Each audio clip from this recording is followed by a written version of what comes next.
thank our sponsors, Mabe Appliances. Come in. How's the hangover? Anyways, I'm pulling you out of the sales and marketing team. I decided you first need to learn the basics. Simula ngayon, magiging OJT ka ng operations. Specifically, ng housekeeping. At merong isang tao na talagang tututok sa'yo. Meaning, no more time to drink my whiskey. Look, what did I do to deserve this? Look, I got the proposal. I have another one on the way. That proposal. Come in. We'll get back to it. Oh, nandiyan ka na pala.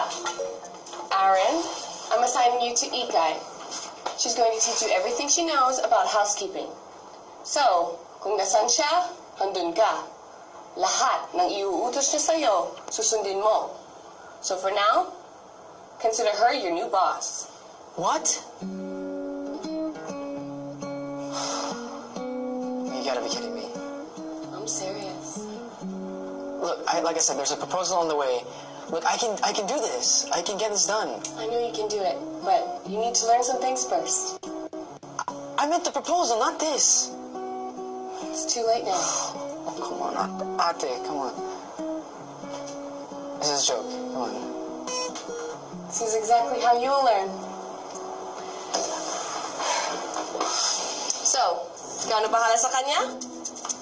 Yes po, ma'am. Aaron, enjoy your learning.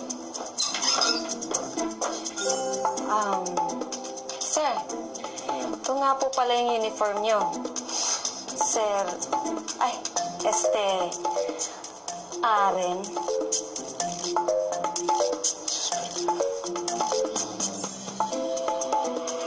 Oh my God.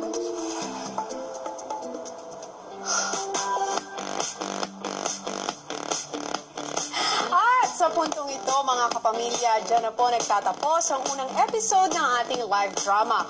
At sa lahat ng mga kapamilya nating tumutok ngayong gabi, ano po ang masasabi ninyo sa inyong mga napanood? Maaari po kayong magbigay ng inyong mga comments sa ating online world. Gamitin nyo lamang po ang ating hashtag for tonight, PBB Titig ng Pag-ibig. At maaari po kayong magbigay ng inyong mga reactions sa mga paborito ninyong housemate na napanood sa at PBB ABS-CBN para sa ating Twitter.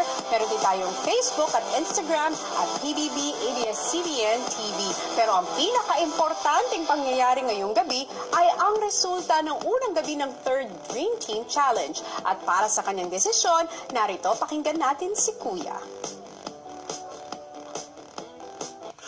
Housemates, matapos ang unang gabi ng inyong live drama Dream Team Challenge,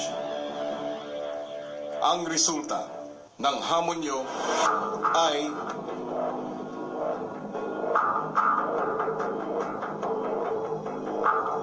panalo. Congratulations! Nagtagumpay kayo sa task nyo ito. At mayroon na kayong 2 panalo sa inyong Dream Team Challenge. Nangangahulugan, isang panalo na lang ay magiging Lucky 7 na kayo sa Big Night.